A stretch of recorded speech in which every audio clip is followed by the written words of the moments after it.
अस्सलाम वालेकुम व्यूअर्स मैं आतिफ फ़हीर देसी विलाग के नाल अल्हम्दुलिल्लाह मैं खैर खैरियत नाल हूँ और उम्मीद करना सारे दोस्त सब बहन भाई छोटे बड़े बुजुर्ग सब ठीक ठाक होंगे।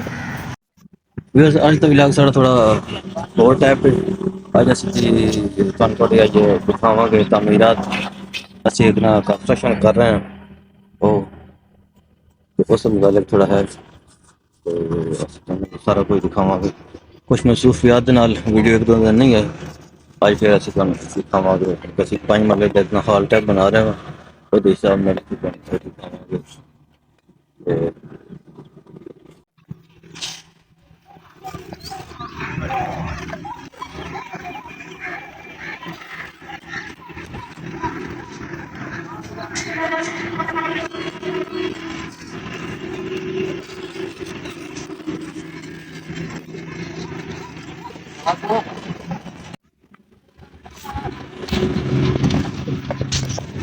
ते पिलर आएगा बीम आएगा देख सकते हो।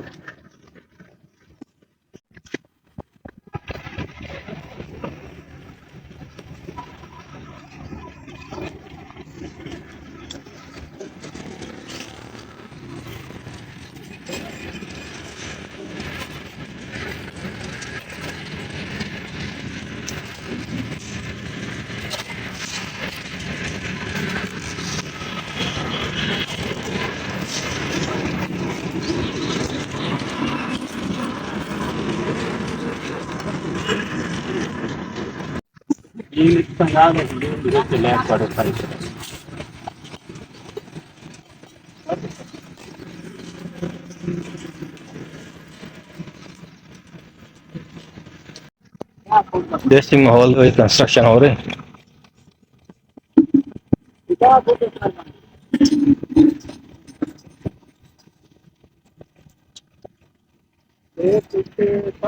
ऐसा ही है कोई चार बना क्या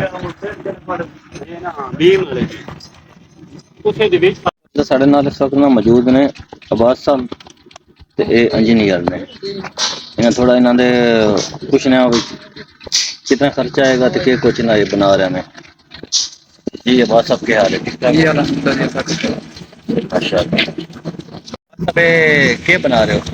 कि ਅਸੀਂ ਇੱਕ 5 ਮਰਲੇ ਦਾ ਗੋਦਾਮ ਬਣਾ ਰਹੇ ਹਾਂ। अच्छा गोदाम। ਇਹਦੇ ਉੱਪਰ ਘਰ ਬਣਨਾ ਹੈ अच्छा ਤੇ ਇਹਦੇ ਵਿੱਚ ਅਸੀਂ ਪਹਿਲੇ 5 ਫੁੱਟ ਦੇ ਨੀਚੋਂ ਬੁਨਿਆਦਾਂ ਕੱਢ ਕੇ ਤੇ ਉੱਪਰ 1.5 ਫੁੱਟ ਦਾ ਬੀਮ ਪਾ ਰਹੇ ਹਾਂ। अच्छा 5 फुट की ਚਾਰ बुनियादां ਪਾਸੇ कड़ियां ने ਹਾਂਜੀ ते बीम पा 5 ਫੁੱਟ ਦਾ ਯਾਨੀ ਕਿ 1.5 ਫੁੱਟ ਦਾ ਬੀਮ ਪਾ ਰਹੇ ਹਾਂ ਚਾਰੋਂ ਤਰਫ जी ठीक हो गया। ਤੇ ਇਹਦੇ ਵਿੱਚ 6 ਕਾਲਮ ਦੇ ਰਹੇ ਹਾਂ ਅਸੀਂ ਦਰਮਿਆਨ ਦੇ ਇੱਕ 40 ਫੁੱਟ ਦੀ ਦੀਵਾਰ ਹੈ ਸਾਡੀ, ਦੋ 25 ਫੁੱਟ ਦੀਆਂ ठीक हो गया। ਤੇ ਦੋ ਹਾਂਜੀ ਸਾਰੀ एक ਦੀਵਾਰ 40 फुट की दीवार है तो दो 25 फुट 25 ਫੁੱਟ ਦੇ ਉਹਨਾਂ ਦਰਮਿਆਨ ਵਿੱਚ ਅਸੀਂ ਇੱਕ ਇੱਕ ਕਾਲਮ ਦੇ ਰਹੇ ਹਾਂ।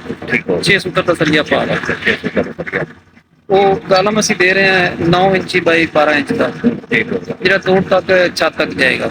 सही हो गया। ਫਿਰ ਛੱਤ ਦੇ ਉੱਪਰ ਜਾ ਕੇ ਅਸੀਂ ਮਤਲਬ ਇੱਕ ਲਟਕ ਬੀਮ ਦੇਵਾਂਗੇ ਦੀਵਾਰਾਂ ਦੇ ਉੱਪਰ। सही हो गया। ਫਿਰ ਉੱਤੇ ਛੱਤ ਪਾਵਾਂਗੇ, ਫਿਰ ਉਹਦੇ ਅੰਦਰ ਕ੍ਰਾਸ ਬੀਮ ਦੇਵਾਂਗੇ। सब कितने दिन का काम है? ਇਹਦੇ ਤੇ ਜੀ ਕਮ ਅਜ਼ ਕਮ 25 ਦਿਨ ਤੋਂ ਲੈ ਕੇ 30 ਦਿਨ ਦਾ ਤਕਰੀਬਨ ਹੈ। तकरीबन बीच में अगर मौसम खराब नहीं होता तो फिर 25 दिन च हो जाएगा, नहीं तो वरना 30 दिन च होएगा। मतलब एक महीना काम है? एक महीने का काम है तकरीबन। चलो तो कितने खर्चा लागत आएगी? ਇਹਦੇ ਵਿੱਚ ਨਾ ਇਹ ਸਿਰਫ ਅਸੀਂ ਫਿਲਹਾਲ ਗੋਦਾਮ ਕਿਸਮ ਦਾ ਗੋਦਾਮ ਬਣਾ ਰਹੇ ਹਾਂ ਜਾਂ ਹਾਲ ਬਣਾ ਰਹੇ ਹਾਂ। ठीक है हाल। ਤੇ ਇਹਦੇ ਤੇ ਸਾਡਾ ਖਰਚਾ ਆ ਰਿਹਾ ਕਮੋ ਬੇਸ਼ 16 ਲੱਖ 17 ਲੱਖ ਰੁਪਏ। सही हो गया। ਇਹ ਸਾਰਾ ਅਸੀਂ ਸਿਰਫ ਉਹਨੂੰ ਛੱਤ ਪਾ ਕੇ ਅੰਦਰੋਂ ਪਲਸਤਰ ਕਰਕੇ ਤੇ ਉਸਨੂੰ ਛੋੜ ਦੇਣਾ। ठीक हो गया।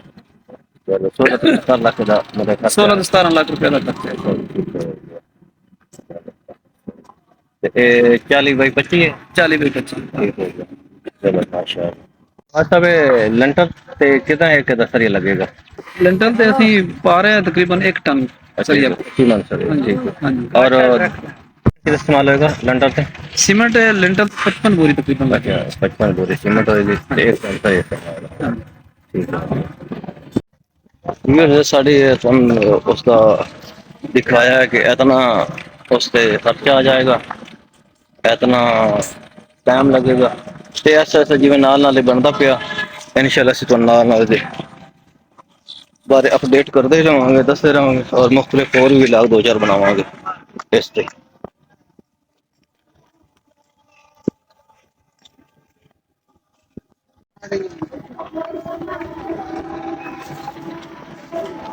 नंबर इंडिया आ गया रमेश काल ना है ये साढ़े मिस्त्री साहब ने, क्या हाल है? ठीक ठाक हो?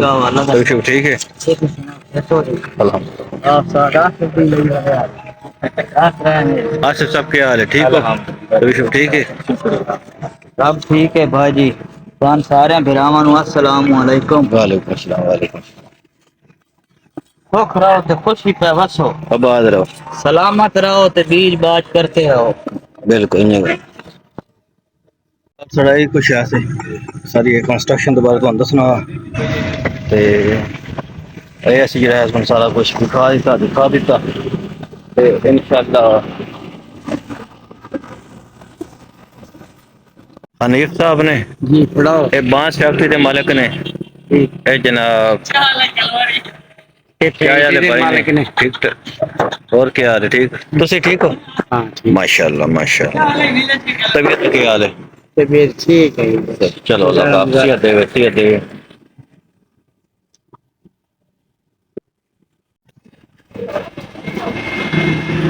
आज तो कंस्ट्रक्शन का निजाम सारा दिखाया ते सारा कुछ दिखाया।